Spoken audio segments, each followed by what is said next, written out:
Bueno, en este otro video vamos a ver cómo se arman la fórmula de los tiempos pasados. Vamos a empezar con el más complejo, el más difícil, y como yo siempre les digo, porque en su nombre diga simple, no quiere decir que sea simple, al revés, es complicado. Ya lo vimos con el present simple, lo volvemos a repetir ahora para el past simple. Es complicado, ¿sí? ¿Por qué es complicado? Porque el past simple, si bien tiene un solo auxiliar que es el did, ese did, o didn't en negativo, ese did se mete con los verbos. Y a los verbos los divide en dos grandes categorías. Divide a los verbos en regulares y en irregulares, ¿sí? Los verbos regulares son aquellos verbos que al verbo en presente, para pasarlo al pasado, le sumabas ed o de, si el verbo ya tenía por supuesto. Sí, eso es obvio. Y los irregulares eran aquellos verbos que para pasarlos al pasado tenías que recurrir a una lista de verbos que se encuentra en Internet, PDF, un libro, diccionario, el celular, etc. Y en esas tres listas que ibas a encontrar tenés que ir a la segunda lista para buscar el verbo en el pasado. Cabe decir que todo ese tramiterío es nada más con los verbos que no sean del verbo to be. El verbo to be, is, are, am, pasan a was y were. Pero si estamos hablando de los demás verbos, que obviamente son 2000 millones más, acuérdense que el did divide a los verbos en regulares e irregulares. ¿Sí? Repasemos. Regulares, al verbo le sumo ed y de, e irregulares, paso al verbo en la segunda lista. Pero eso era en el caso positivo. ¿Qué pasa en el caso negativo? En el caso negativo, el verbo vuelve a su forma original. Similar a lo que pasaba con el das, que le sacaba la S al verbo. ¿Sí? Y acá viene lo complicado del past simple. Entonces, un verbo en negativo regular me va a quedar didn't más verbo sin ed o sin de. Repito, didn't más verbo sin ed o sin de. Y un verbo irregular en el negativo, un verbo irregular me va a quedar didn't más un verbo de primera lista. Vamos a ver ejemplos. Vamos a tomar como ejemplo de verbo regular el verbo watch, de watch TV, watch Netflix o watch lo que sea, que es un verbo muy sencillo, muy fácil de usar. El verbo watch. ¿Qué pasa en el positivo? Por ejemplo, Julia watched TV. Fíjense que el watched tiene acá incorporado el ed del did. Si yo lo paso a negativo, Julia didn't watch movies. Elimino la ed porque el did está acá adelante. Repito, elimino la ed porque el did está acá adelante. ¿Qué pasa, por ejemplo, con un irregular verb al estilo de go? Que para mí es el verbo más irregular de todo el inglés, porque ustedes bien saben que de go, 2 letras, pasa a went, 4 letras que no tienen nada que ver con go. Bien. En el positivo, Ben went home. ¿Qué hay acá adentro? Went, un verbo de la segunda lista. En el negativo, he didn't go to school. ¿Qué hay acá? Un verbo de la primera lista. ¿Por qué?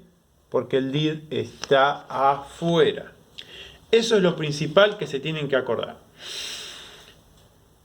No ilustré en este video las preguntas. Acuérdense que las preguntas están compuestas de 3 elementos. Auxiliar, persona, verbo. A, P, B. Y en este caso va a ser did más una persona más verbo infinitivo también. Vamos al siguiente tiempo verbal. El past perfect. Se los estoy presentando en orden dificultad. Del más difícil al más sencillo. El que le sigue al past simple es el past perfect. El past perfect se arma con el had, el hadn't o un verbo en participio, participle verb. ¿Qué quería decir participle verb? Quería decir un verbo en tercera lista. No segunda como la del pasado simple, tercera lista. ¿Cuál era la tercera lista? Era la misma lista que usábamos para el present perfect. Todos los tiempos perfect van a usar un verbo en la tercera lista.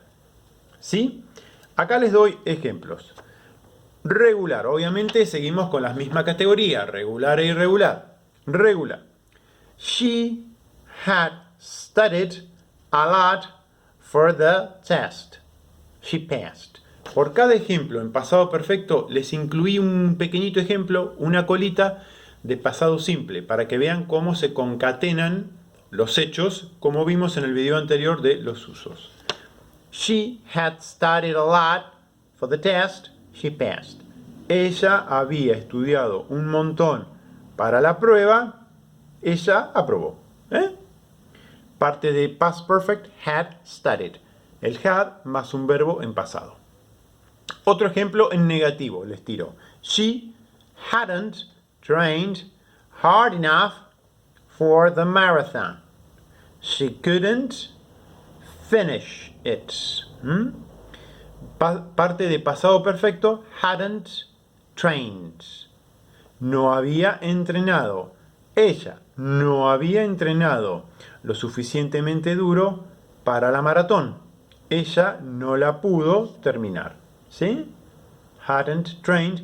Hadn't, auxiliar had en negativo, más un verbo también en pasado. Tanto studied como trained son regulares. Ahora vamos a ver un ejemplo con irregulares. They had thought of a brilliant idea and now we were using it. Ellos habían pensado una idea brillante y ahora nosotros la estábamos usando. Parte de pasado perfecto, had thought. Habían pensado o se les había ocurrido. ¿Sí? Es un ejemplo de pasado perfecto con un verbo irregular que es think. ¿Cuáles son los errores típicos que ustedes cometen con el pasado perfecto? Si cometen errores con el pasado simple, chicos, les voy a decir, bueno, repasen, vayan a los libros de Junior, pónganse las pilas. Ahora, el pasado perfecto, que es un tiempo un poquito más complejo, les voy a explicar. Los errores típicos que ustedes cometen, que los alumnos cometen, los errores clásicos son: al had se lo confunden con el have. O sea, se confunden pasados perfecto con presente perfecto. No. Es had. Otro error. En vez de usar un verbo en la tercera lista, usan un verbo en la segunda lista. Participio significa tercera lista. Yo sé que participio les parece un término raro relacionado con participar, pero no. Participio se le dice así, quedó así, no creo que se vaya a cambiar, significa verbo en tercera lista. ¿Sí? Otro error. Se confunden el had auxiliar, traducido como había, con el had de tener. Por ejemplo, I had studied, yo había estudiado, se lo confunden con, por ejemplo, I had a dog, yo tenía un perro. ¿Cuál es la diferencia? Primero, que este es había y este es tener, nada que ver. Segundo, que este es pasado perfecto y viene acompañado de otro verbo en pasado. Acá no. Acá es pasado simple, porque acá está el did, y no viene acompañado de un verbo, viene acompañado de un perro en este caso, o sea, de un sustantivo. Guarda, repito los errores. Had se lo confunden con have de presente perfecto, en vez de tercera lista me ponen segunda lista, y en vez de considerarlo un auxiliar traducido como había, más otro verbo estudiado, se confunden que es tener. Bien, vamos bajando el orden de dificultad, vamos a ir al pasado perfecto continuo. El pasado perfecto continuo se arma con 3 elementos, es más palabroso, es más largo, pero es más simple, ¿sí? Se olvidan de regular y irregular, se olvidan de todo eso Y la fórmula son 3 elementos. El had, el been y un verbo ing. Le subrayé acá el been, porque si no está el been, está mal.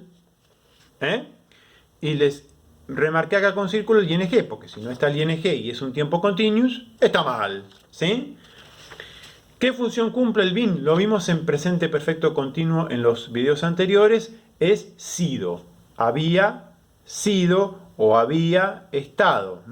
Había estado, verbo ing. Por ejemplo, había estado estudiando. I had been studying. Bueno. Por último, ¿cómo se arman el used to y el would? Siempre van acompañados de un verbo infinitivo. ¿Sí? Infinitivo quiere decir sin ing, sin ed, sin s, infinitivo. ¿Sí? ¿Por qué? En español sucede lo mismo. I used to go to the park. Yo solía ir al parque. No, yo solía yendo, yo solía voy, yo solía vamos. No, yo solía ir. Ir es infinitivo también en español. Y recuerden que cuando pasan al negativo, al used to, les va a quedar didn't used to. El used to, ¿qué tiene? Tiene una D. ¿Qué van a hacer con la D? Se la van a sacar, como pasa con todos los verbos de pasado simple. ¿Sí? Bueno. ¿Cómo se llama el past continuous? Lo dejé para lo último, lo pateé para lo último de la fila porque es el más sencillo, chicos. El past continuous se arma con los pasados del to be, was y were, negativos wasn't, weren't, and verbo ing. Yo estaba comiendo, I was eating. Bueno, chicos, hasta acá lo que es la fórmula, o sea, cómo se arman estos tiempos.